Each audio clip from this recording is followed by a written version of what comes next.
Hello friends, today we will discuss specific heat capacity. So we all know that when we heat a substance, its temperature increases and heat is gained by the substance. And whenever we cool a substance, its temperature decreases and heat is lost by the substance. So whether there is gain or loss of heat by the substance, the two main observations are that particular gain or loss of heat is directly proportional to mass of the body and also directly proportional to rise or fall of temperature of the body. Suppose we are heating a substance, so more heat will be required, or more heat will be gained, or I should say in better word, more heat will be required to heat 1 kg of substance than that required for heating 100 gram of the same substance. This is what Q proportional to M indicates. And also Q proportional to delta T means change in temperature. So if more heat is being gained, so there will be more rise, or you can say bigger the difference, bigger the gap between initial and final temperature. If you add 10 joule of heat, maybe the temperature would increase from 30 degrees Celsius to 50 degrees Celsius. But if you are adding 100 kilojoules of heat, then maybe temperature would drastically increase from 30 degrees Celsius to 200 degrees Celsius or anything like that. So this is what these two things mean, and they are really important statements. So if we have to combine these two things, what do we get? Q is directly proportional to M delta T.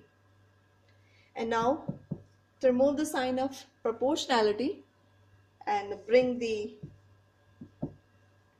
equal sign here, we have to introduce one constant, and that constant is C and M delta T as it is.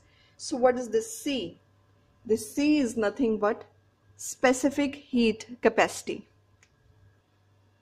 because for different material, different amount of heat would be required to raise their temperature by different degrees of temperature. So now this is what we understand from the definition, but in general, how would you understand specific heat capacity? So for that, specific heat capacity. So heat capacity means how much heat is needed, or what is the capacity of a substance to intake a particular amount of heat.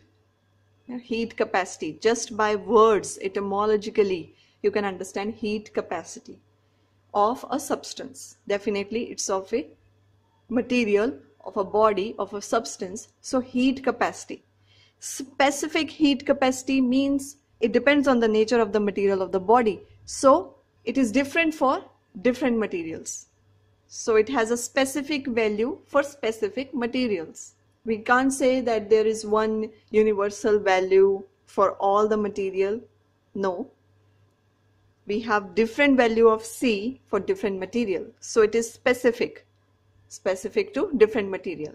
And heat capacity, the different material have different capacity to absorb heat. So in order to understand in a better way, we know wood is a good insulator of heat and water is a good conductor of heat.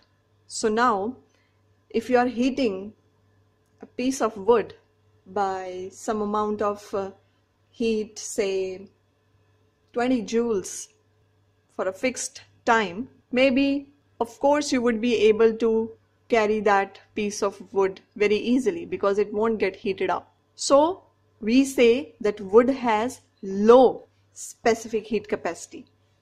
Wood has low specific heat capacity because whatever amount of heat you are providing to raise its temperature, it's not able to show some significant change in delta T. Alright? And if you talk about water,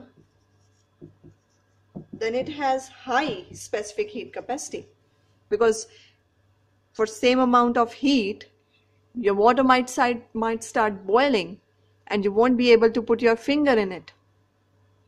So that means it has high specific heat capacity. For the same amount of heat provided, it is very well increasing the delta T. So this is how we understand specific heat capacity in real life. So wood has its own specific heat capacity, but low, because for a given amount of heat, wood doesn't gets heated up very easily, being an insulator of heat. So it has low specific heat capacity.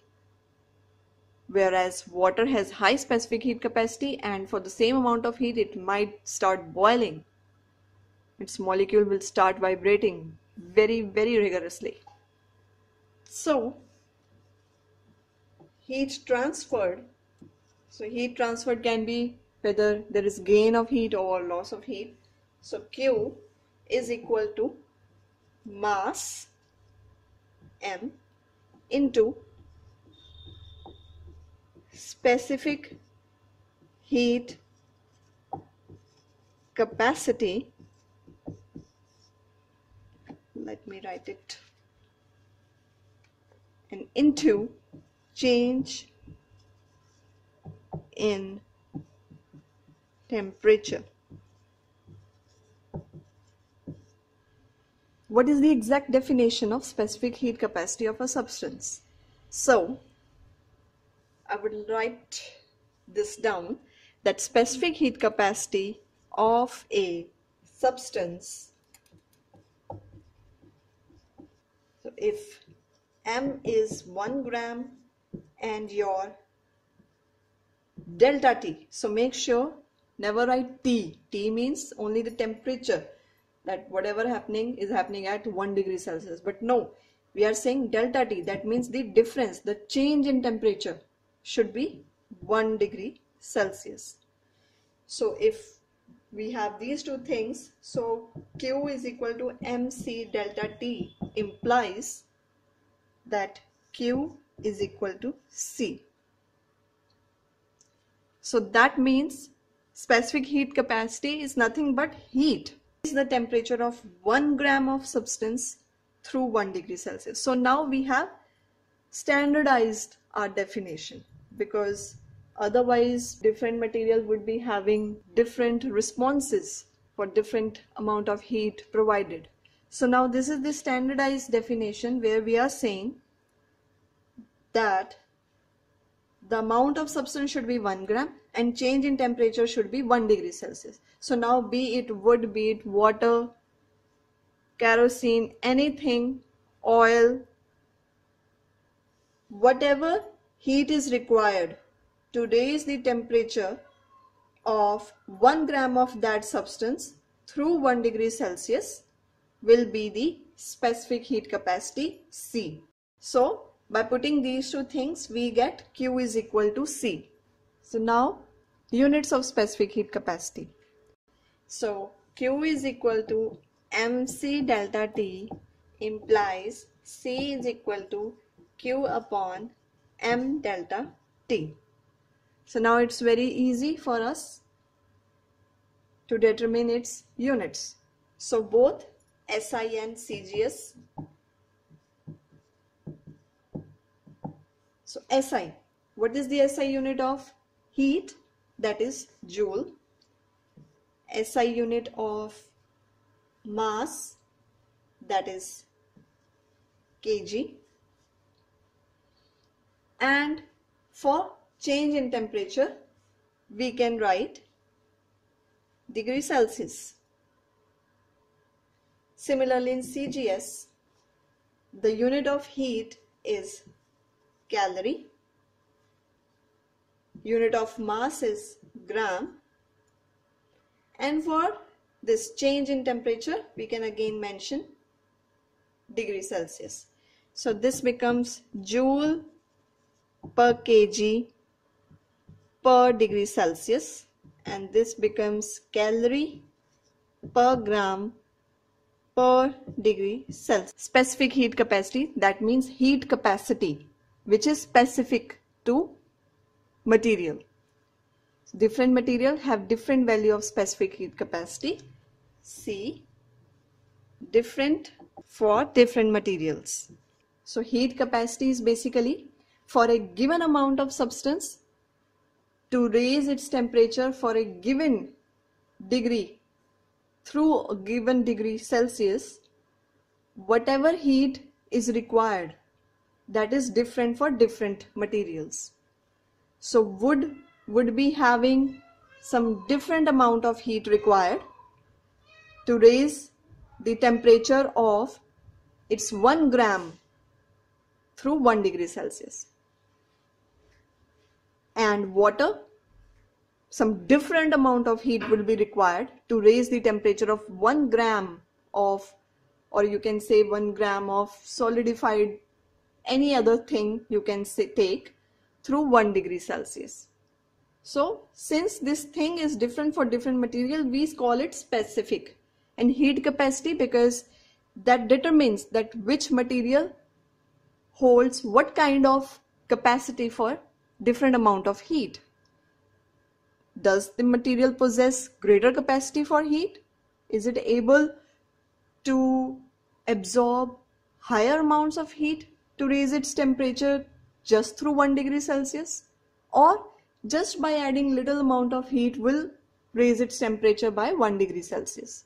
So that's why this thing is important. Because if you are taking wax and wood, 1 gram of wax and 1 gram of wood, and you have to raise the temperature of both the material through 1 degree Celsius.